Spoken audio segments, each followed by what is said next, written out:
મસ્તી એવું કહેતી હતી પડી જા પડી નહીં જા શરૂઆત હવાથી તોય પડી નહીં જા ખોટી વેમ નો રાખતા તો મિત્રો અત્યારે આપણે આવી ગયા છીએ જય દ્વારકેશ રેસ્ટોરન્ટમાં. તો ચાલો અહીંના કસ્ટમર્સ પાસેથી જાણીએ કે એમનું અહીંની ફૂડ ક્વોલિટી વિશે શું માનવું છે. તો ભાઈ તમને અહીંયાનું ફૂડ કેવું લાગ્યું? અમને અહીંનું ફૂડ બહુ સારું લાગ્યું છે.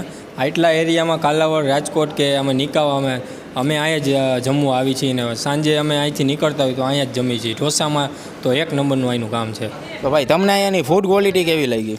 બહુ સારી લાગી અને હે ને મેં મંચુરિયન પણ સારા હતા અને પંજાબીનું શાક પણ સારું હતું. તમને અહીંયાની ફૂડ ક્વોલિટી કેવી લાગી? બહુ સરસ છે. અમે રાજકોટથી પહેલી વાર આવ્યા છે. નામ સાંભળ્યું હતું દ્વારકેશનું, પણ આવ્યા પછી ખબર પડી કે બહુ સરસ ફૂડ છે. તો તમને અહીંયાનું ફૂડ કેવું લાગ્યું? ના, ફૂડ તો સારું છે. નિકાવા પ્રમાણે જે આપણે રાજકોટ જઈએ એના કરતાં તો દ્વારકેશનું ફૂડ એકદમ બેસ્ટ છે. તો તમે કંઈ કહેવા માગશો આપણા જે કંઈ ઓડિયન્સ છે ને કે દ્વારકાધીશ વિશે કંઈ? હું નિકાવાની જનતાને અથવા તો જે બી અમારો વિડીયો જોવે છે એમને હું કહીશ કે નિકાવામાં બેસ્ટ ફૂડ ખાવું હોય તો તમે દ્વારકેશમાં આવી શકો. Dwarkesh restaurant is the best restaurant in Nikava.